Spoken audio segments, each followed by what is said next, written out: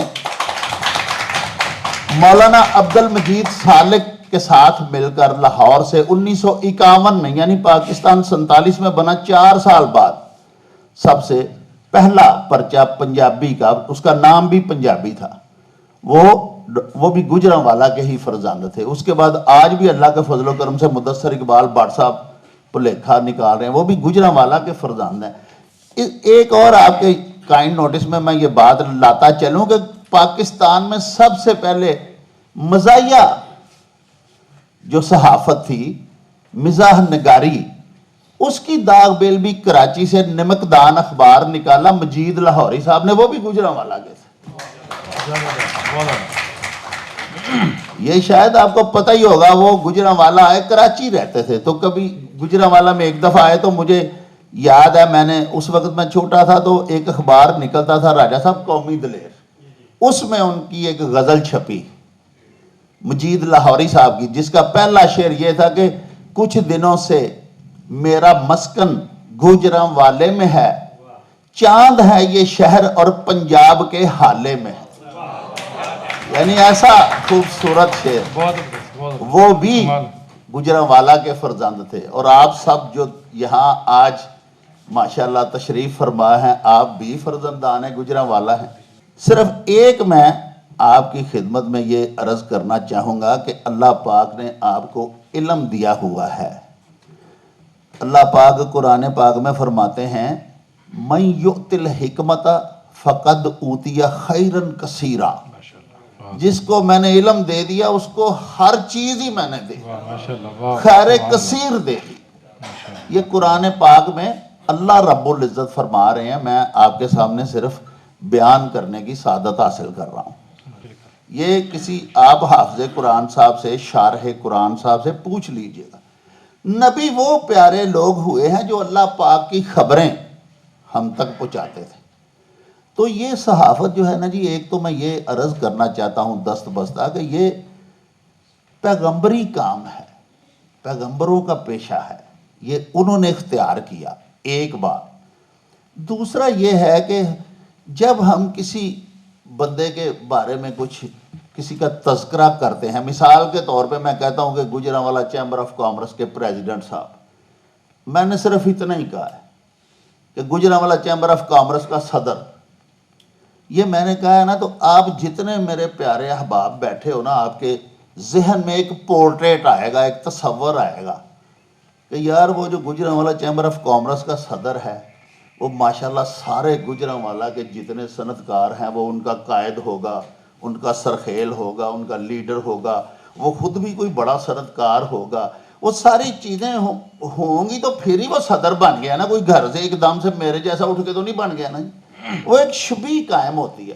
اسی طرح ہی نا جی، جب کوئی بندہ کسی کو صحافی کہتا ہے نا، تو سننے والے کے ذہن میں بھی ایک شبیہ پیدا ہوتی ہے، وہ سوچتا ہے کہ یار یہ قلم کار ہے، یہ عالم ہے، یہ بڑے علم والا ہوگا، اس کا کردار بڑا شستہ اور شگفتہ ہوگا، یہ بندہ جو ہے یہ تو کوئی بندہ ہوگا، وہ ایک بڑی خوبصورت شبیہ آتی ہے۔ لیکن بدقسمتی یہ ہے کہ ہم نے خود ہی وہ تھوڑا سا نا اس کو جناب فوٹو پاڑ پوڑ چھڑی ہے تھوڑی جی۔ تو یہ شفقت فرمائیں مہربانی کر کے کہ انتہائی اللہ پاک کے کرم سے ہم باعزت لوگ ہیں۔ میں نے آپ سے پہلے عرض کر دی کہ اللہ پاک نے کہہ دیا کہ میں نے جس کو علم دے دیا میں نے اس کو خیر کثیر سے نواز دیا۔ اب آپ اس کو اصلاح امت، جیسے ابھی راجہ صاحب، ابھی مفتی صاحب فرما رہے تھے کہ اجتماعی فلاح کے لیے ہم نے اس کو استعمال کرنا ہے، اس کو ہم نے منفی استعمال نہیں کرنا، اس کو ہم نے اللہ پاک کے فضل و کرم سے ایسا بنانا ہے کہ جب گجرانوالہ کے محترم صحافیوں کی بات ہو تو شاعر کو لکھنا پڑے کہ ان کا قلم جو بات سیاہی سے لکھ گیا وہ دیکھتے ہی دیکھتے قندیل بن گئی. واہ کمال کمال. تو یہ ہے کہ جب قلم سے عہد وفا کیا ہے تو قلم تو پھر سچ ہی بولتا ہے. اٹھاؤ آنکھیں کہ سچ امر ہے، قلم کا وجدان معتبر ہے. ہمیں اللہ پاک سچے صاحب نے قلم عطا کیا ہے، علم عطا کیا ہے، ہمیں اس کو مثبت حوالوں سے استعمال کرنا چاہیے. جیسے وہ ایک بڑے پیارے بھائی ادھر سے بھی ابھی کر رہے تھے، گستاخی کی معافی، ان کا نام محو شیخ آصف صاحب، کہ حضرت علامہ اقبال کا جو شاہین ہے وہ بھی صحافی میں نظر آئے، اور ایک مجاہد جو ہے وہ بھی ایک صحافی میں نظر آئے، اور ایک شریف ترین شاعری بھی جو ہے وہ بھی صحافی میں نظر آئے. یہ ساری چیزیں ہوں. اللہ پاک سچے صاحب سے التماس ہے، دعا ہے کہ اللہ پاک جیسے ہمارے اکابر تھے، ہمارے اسلاف تھے، جیسے وہ گجرانوالہ کا حوالہ تھے، جیسے ان کا نام آج تک لیا جا رہا ہے، اور گجرانوالہ کا جب نام لیا جاتا ہے تو مولانا ظفر علی خان یاد آتے ہیں. تو اسی طرح اللہ پاک ہم سب کو بھی بنائے، ہم بھی اپنے شہر کا ایک خوبصورت حوالہ بنیں، ایک خوشگوار یادیں ہمارے ساتھ وابستہ ہوں لوگوں کی، شہر کی. اور آخر میں ایک ریکویسٹ ہے آپ سب دوستوں کی خدمت عالیہ میں کہ ہمارے بہت سے آج کل کام کر رہے ہیں. محترم وزیر اعلیٰ پنجاب صاحب کی بڑی مہربانی ہے، وہ بھی گجرانوالہ شہر پہ کر رہے ہیں. ہم صحافی لوگ جو ہیں ہم نے کبھی بھی اپنے شہر کے لیے کوئی ایسی چیز نہیں مانگی. ہمارے جو کچھ ایسے معزز دوست ہمارے قائدین آگے ہم سے چلتے ہیں، انہوں نے بھی آج تک پریس کلب نہیں بن سکا، بدقسمتی ہے. بہرحال میں یہ عرض کرنا چاہتا تھا کہ بابا صحافت جو ہیں وہ گجرانوالہ کا ایک بہت بڑا حوالہ ہے. تو میں محترم عتیق انور راجہ صاحب جو کہ آج کی صدر محفل ہیں آج کی محفل کے، انہیں یہ کہنا چاہوں گا کہ میں تو اپنے کام کاج میں مصروف رہتا ہوں، تھوڑا بہت جو وقت ملتا ہے میں اپنا کاروبار کرتا ہوں.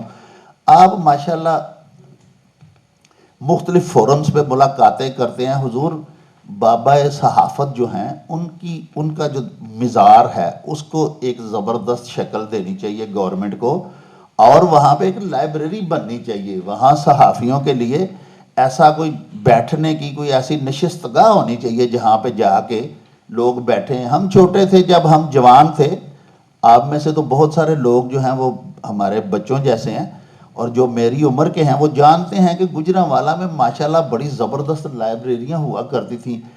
وہاں لوگ جا کے بیٹھتے تھے اور آپس میں یہ جو ہوتا ہے نا جی ویوز کا ایکسچینج کیا جاتا ہے. ایسی کوئی گجرانوالہ میں صحافیوں کے لیے جگہ ہونی چاہیے. بھلے وہ نہ پریس کلب ہو، لیکن جیسے آج چیمبر کے پریزیڈنٹ صاحب کی مہربانی سے ہمیں یہ فورم ملا، ہم یہاں پہ سارے بھائی بیٹھے ہیں، تو اس کے لیے بھی کوئی راجہ صاحب آپ کوئی کوشش کریں کہ یا تو پھر مستقل جو ہے وہ چیمبر کے صدر صاحب کے ترلا منت کر لیں گے ہمیں کو دے دیں، ہر مہینے بعد ایک نشست ہو جائے کرے.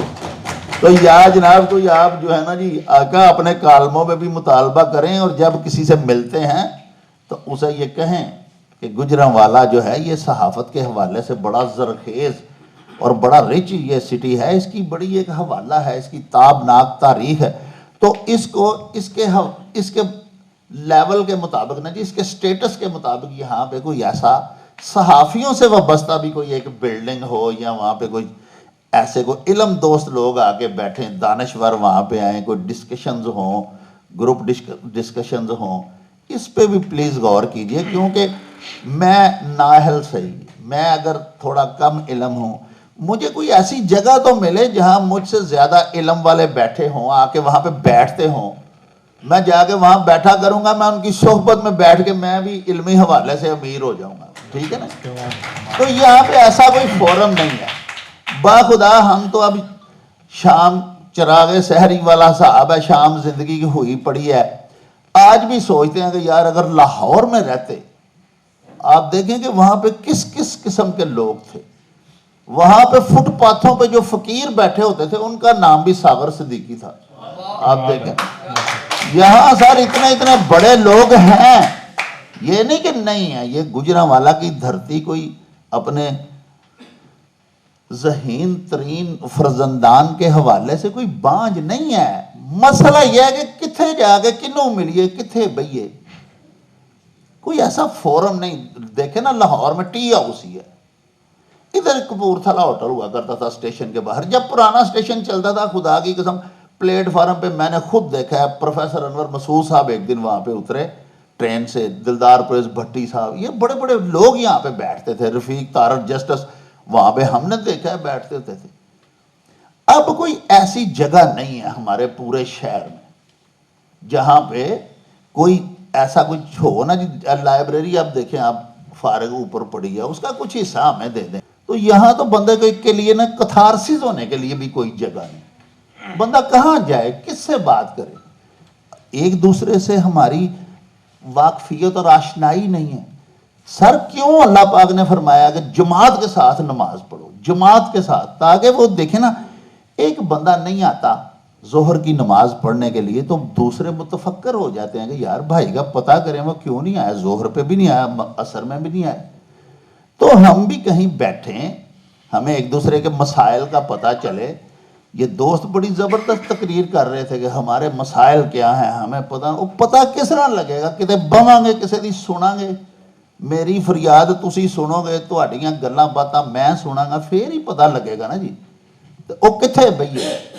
بالکل صحیح. بڑی نوازش صاحب، شکریہ. السلام علیکم. حافظ احمد طارق صاحب اسٹیج پہ تشریف لائیں اور پاکستان کالمسٹ ایسوسیشن کے عہدیداران سے حلف لیں.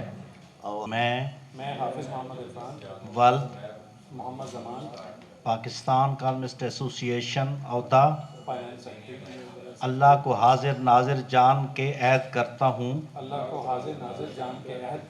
کہ میں اللہ کو رب العالمین اور حضرت محمد صلی اللہ علیہ وآلہ وسلم کو آخری نبی مانتا ہوں. میں عہد کرتا ہوں کہ اپنے قلم سے ریاست پاکستان کے مفادات کو ہمیشہ مقدم رکھوں گا. میں عہد کرتا ہوں کہ اپنے قلم سے معاشرتی مسائل کو اجاگر کرنے کی بھرپور کوشش کروں گا. میں اپنے قلم کو اجتماعی شعور کی بیداری کے لیے استعمال کروں گا. محبت، جرت اور یقین سے معاشرے کے بے کسوں، بے سہاروں، مظلوموں کی آواز بننے کی کوشش کروں گا. طلباء و طالبات میں وطن سے محبت اور نئے جہاں پیدا کرنے کا جذبہ پیدا کرنے کی کوشش کروں گا. پاکستان کالمسٹ ایسوسیشن کے اغراض و مقاصد پر کاربند رہوں گا. اللہ تعالیٰ مجھے اس عہد کو پورا کرنے کی توفیق دے. آمین. مبارک ہو جی. محترم جناب ڈاکٹر صاحب، محترم جناب راجہ صاحب، اس ہال میں موجود تمام اہل قلم دوستوں،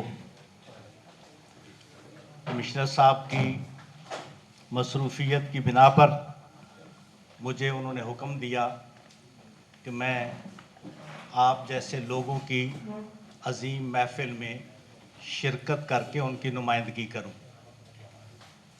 لیکن یہاں آ کے میں تو اپنے آپ کو بہت چھوٹا محسوس کر رہا ہوں.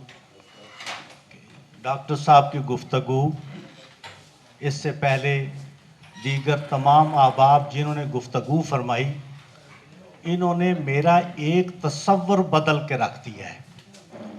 میں یہ سمجھتا تھا کہ جو قلم سے لکھنے والے لوگ ہوتے ہیں وہ اتنا بول نہیں سکتے، لیکن پتہ چلا کہ یہ اہل قلم بھی ہیں اور اہل زبان بھی ہیں. جس گہرائی کے ساتھ، جس گہرائی کے ساتھ آپ لوگوں نے گفتگو کی ہے، اس سے مجھے اندازہ ہو سکتا ہے کہ آپ لوگوں کے کالم کتنے خوبصورت ہوتے ہوں گے، آپ لوگوں کے کالم میں کتنی رہنمائی ہوتی ہوگی، آپ لوگوں کی لکھے ہوئے میں کتنا لوگوں کے لیے درس اور عبرت کا سامان ہوتا ہوگا. ویسے تو میرا بھی ایک لکھنے کا شوق ہے، اور میں سوچتا ہوتا ہوں کہ اگر میں بھی اس سروس میں نہ ہوتا تو شاید کہیں بیٹھا کوئی مضمون لکھ رہا ہوتا. بلکہ آج سے 2 سال پہلے تک میرا بھی خبریں اخبار میں کالم چھپا کرتا تھا. تو اس حوالے سے میں آپ کی برادری کا ایک حصہ ہوں. مجھے جب کمشنر صاحب نے یہاں آنے کا حکم دیا تو مجھے بے پناہ خوشی ہوئی کہ میں اپنے لوگوں میں جا رہا ہوں، اپنے دل کی بات کروں گا. اب آپ لوگوں کا ٹائم میں نہیں لینا چاہتا، گفتگو کی جا سکتی تھی، لیکن میں صرف میرا ایک اور ریفرنس ہے، وہ آپ لوگوں کی اس محفل کا فائدہ اٹھاتے ہوئے وہ عرض کر دوں. میں آتے ہوئے اپنی کتاب کے یہ 3 نسخے لایا تھا. تو یہ اللہ نے مجھے توفیق اور سعادت عطا فرمائی ہے کہ میں نے قرآن کریم کی تفسیر لکھ رہا ہوں. تو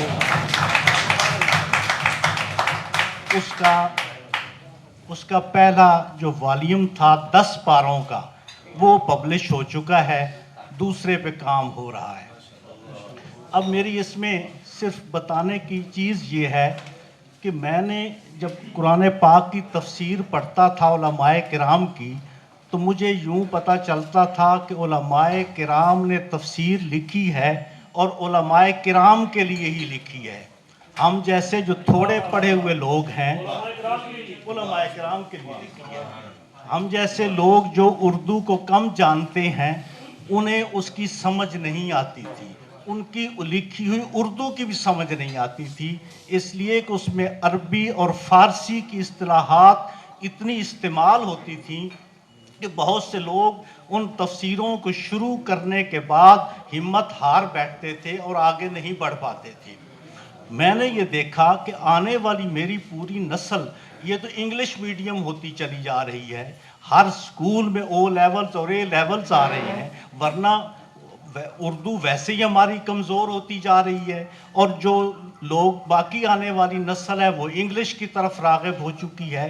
تو یہ بچے جب باہر جائیں گے تو وہاں ان پر غیر مسلم سوال کریں گے، ان سے قرآن کا پوچھیں گے، قرآن کا پیغام کا پوچھیں گے، تو یہ کیا جواب دیں گے؟ اس نظریے کے تحت اپنی بے بدعتی کو دیکھا، اپنی کمزوری کو دیکھا، اپنے علم کی کمی کو دیکھا، اور پھر اپنے پروفیشن کو دیکھا کہ میں کیسے وقت نکال سکوں گا، میں اس طرف کیسے آ سکوں گا. لیکن میں اس کو سوائے اللہ کی توفیق کے اور کوئی نام نہیں دیتا، سوائے اس کے کرم کے اور کوئی نام نہیں دیتا کہ اس نے مجھے توفیق دی اور میں یہاں تک پہنچا، اور ایک والیوم جو ہے وہ اس کا چھپ کے آپ کے سامنے آ چکا ہے. اب اس کی جو خصوصیت ہے وہ میں آپ کو عرض کرنا چاہتا ہوں تھوڑی سی. وہ یہ ہے کہ ایک تو یہ اتنا آسان لفظوں میں اس کا ترجمہ کر دیا ہے کہ آپ حیران ہوں گے کہ کسی تھوڑے سے پڑھے ہوئے بچے کو بھی اس کے لیے ڈکشنری کی طرف نہیں جانا پڑے گا. دوسری بات یہ کہ قرآن کریم کو سمجھنے کے لیے جو آدمی سب سے زیادہ کنفیوز ہوتا ہے وہ اس میں جو ضمیریں استعمال کی گئی ہیں اس کا لوگوں کو سمجھ نہیں آتی، اور علماء کرام نے اس کی وضاحت بھی نہیں فرمائی. تو میں یہ دیکھتا ہوں کہ ایک جگہ اگر وہ کا لفظ استعمال ہوا ہے تو پتہ نہیں پیچھے وہ اللہ کا جو لفظ تھا اس کی طرف ضمیر جا رہی ہے، پیچھے جو فرعون کا نام آیا تھا اس کی طرف جا رہی ہے، یا پیچھے جو رسول کا نام آیا تھا اس کی طرف جا رہی ہے۔ میں نے ہر جگہ پر جہاں پر بھی ضمیر آتی تھی وہاں نام لکھ دیا ہے کہ اللہ نے یہ فرمایا ہے، فرعون نے یہ کہا ہے، موسیٰ نے یہ فرمایا ہے، عیسیٰ علیہ السلام نے یہ فرمایا ہے، تاکہ یہ کوئی ابہام ہی باقی نہ رہے۔ تو مجھے یقین ہے اللہ کے در پہ کہ یہ انشاءاللہ ایک بڑی خدمت ہوگی۔ اس وقت میرے پاس 3 نسخے ہیں، راجہ صاحب ایک آپ کو پیش کرتا ہوں، ایک ڈاکٹر صاحب کو دے دیں اور ایک صاحب کو، تو باقی جن دوستوں کو میں، اور دوسرے یہ کہ میں نے جو چھپوائیں ابھی تک تقریباً 1000 کاپی ہے وہ میں فری جو اس کو تقسیم کر رہا ہوں۔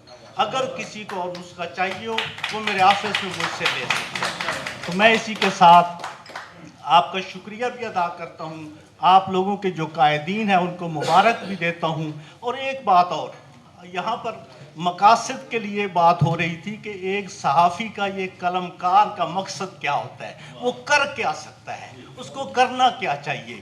تو ایک زمانے میں پنجاب یونیورسٹی میں مرزا منور صاحب جب وہ خطاب فرما رہے تھے تو انہوں نے کہا کہ جو عاشق ہوتا ہے، عاشق وہ ہوتا ہے کہ جب جائے تو دنیا اس کے لیے رو رہی ہو۔ وہاں ایک مرد قلندر بیٹھا تھا، وہ اٹھا، اس نے کہا نہیں، عاشق وہ نہیں ہوتا جس کے لیے دنیا رو رہی ہو، عاشق تو وہ ہوتا ہے جب وہ جائے تو پیچھے ہجوم عاشقاں چھوڑ کے جائے۔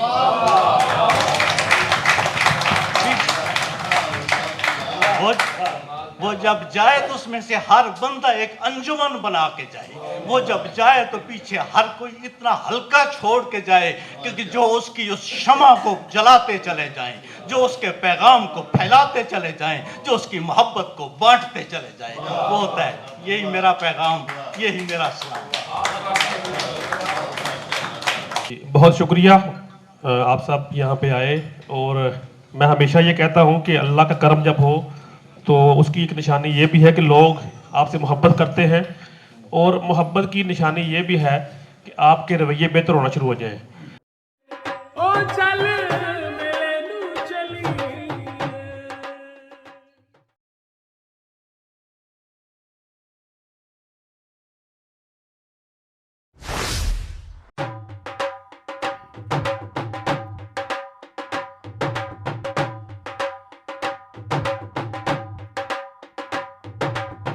رونق ہو جاؤ چٹ میں چل میلے نو چلیے،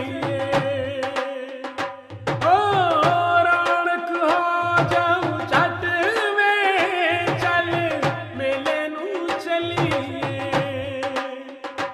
ملا کٹ کڑتے دے وٹ میں چل میلے نو چلیے، ہائے چل میلے نو چلیے، او چل